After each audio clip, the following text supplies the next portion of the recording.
Hello! This here behind me is a moss farm I designed for my Let's Play series, and since it's a pretty neat design, I want to share it with you. This is based more or less on the moss farm I've seen Ilmango and Psycraft build on the...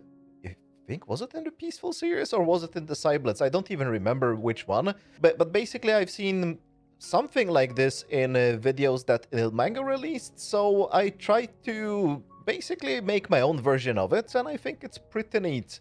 And potentially it might even have a hair better performance than his, but I have not tested his version of this farm, so I don't know. It's up to you. Let me know if this version is slightly faster.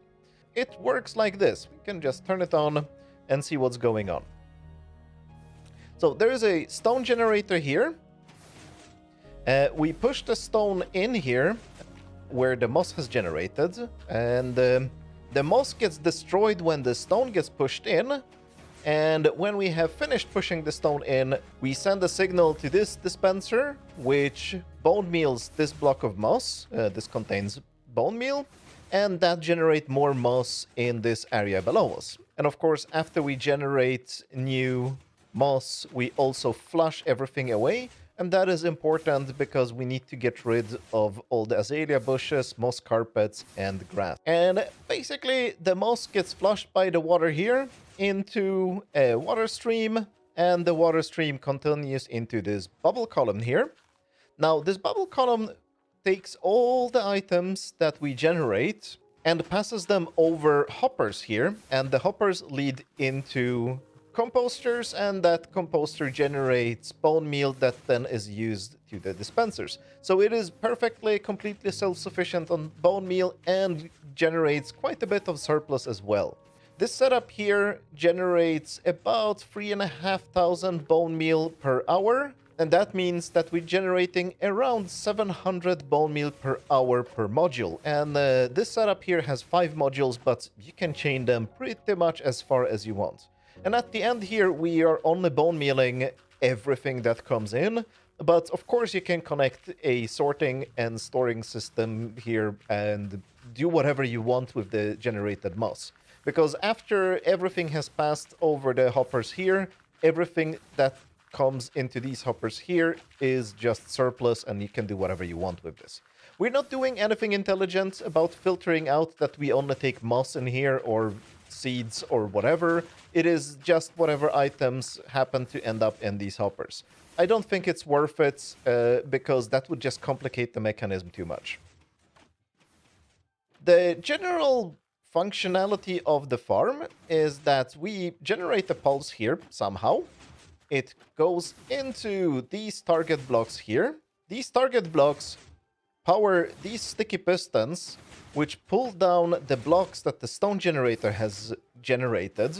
And as you can see, it is perfectly timed that the second a block gets generated, it's going to happen now, we can see the whole row. The same take that the blocks get generated, they get pulled down. There is no delay in between there, so there is an exact 30-tick cycle on the entire machine. But we power these sticky pistons, which pull the blocks down.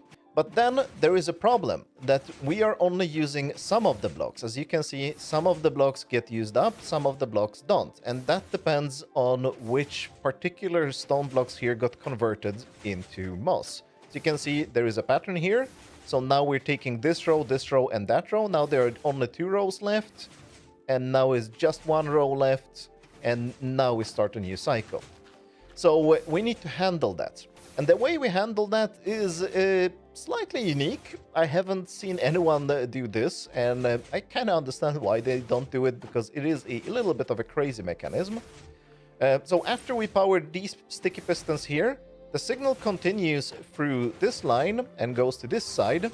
And on this side, we power these target blocks, and these target blocks power both the sticky pistons and the normal pistons. And through the magic of update order, and this is probably the reason why nobody kind of builds it this way, because this is probably crazy, but it works in this case.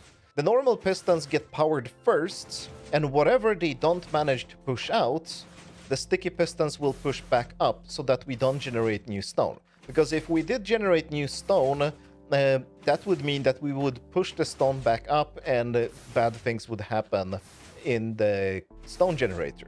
And the way we're preventing the stone from being pushed out is that at the end here we're just having a bunch of obsidian. Well, crying obsidian in this case, but if you don't want to spend crying obsidian or normal obsidian here, you can just add a bunch of normal blocks here so that things reach push limits.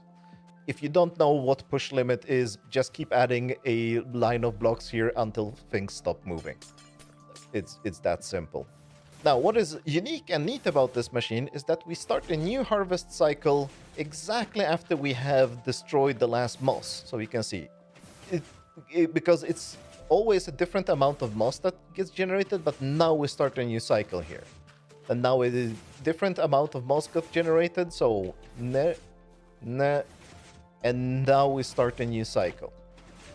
And this is achieved by this kind of weird mechanism here. What we're having here are observers that are observing when these pistons got powered, and they send a signal through this repeater.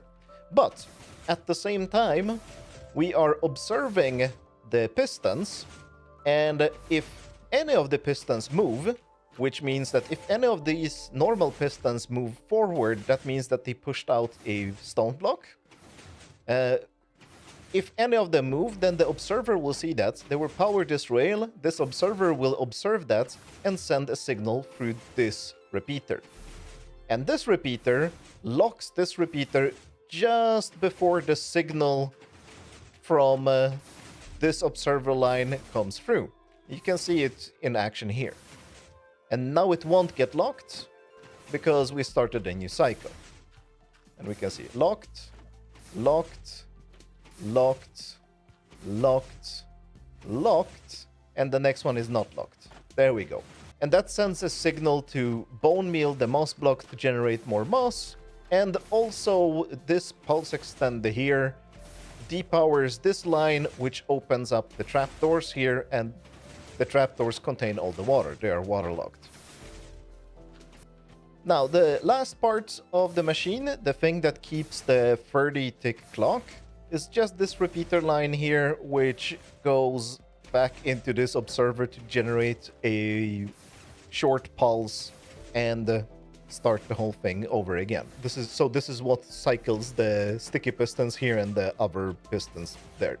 This bit of mechanism here is, well, a slightly ineffective spam protection. So this almost good spam protection. It's not perfect because the spam protection wasn't designed exactly for this kind of machine, but it almost works. There is a 1 or 2 tick window where you can actually spam this and cause trouble in the machine. So don't spam the on-off switch, but it's mostly fine. Now, there is one more thing that we need to be aware of. And unfortunately, this machine is directional and or locational. Let me show you what I mean. The best setup for this machine is not actually how it will be in the world download. So this version, what I'm showing you right now, the best version of it has another repeater here. And this repeater here has one less tick. So if we run this one, it seems to work perfectly fine, except that for some reason, these 2 lines of moss don't get destroyed, and the same thing on this module here, these 2 lines don't get destroyed. And that is because redstone is magic and behaves slightly differently depending on where in the world it is. And I am suspecting, I am not an expert on that, but I am suspecting that the redstone dust here updates the pistons or the sticky pistons in the wrong moment, in the wrong order, and these 2 mess things up, and these 2 here mess things up. If that happens in your world, that some things don't get destroyed, then go with this version, which has 2 repeaters here, dust in between, and repeaters set up like this. So this will be in the world downloads as this machine. And we can add, I'll just add a sign saying here version 1. And this is the version that is direction independent, so it can be rotated in any way. That one cannot be rotated in any way. This one can only be in this direction, which is south. So north to south, this works, but it doesn't work if the machine is placed west to east. But this machine here is direction independent, but it is not location independent and has the repeaters set up like this. And this one works. I'm sorry about that. This is a last minute discovery that we have a positional problem in here, and I was about to kill the entire video for it. But lots of people have been asking me about this machine, so I'm gonna share it with you, even though it has this kind of weird problem. So this is the V2, and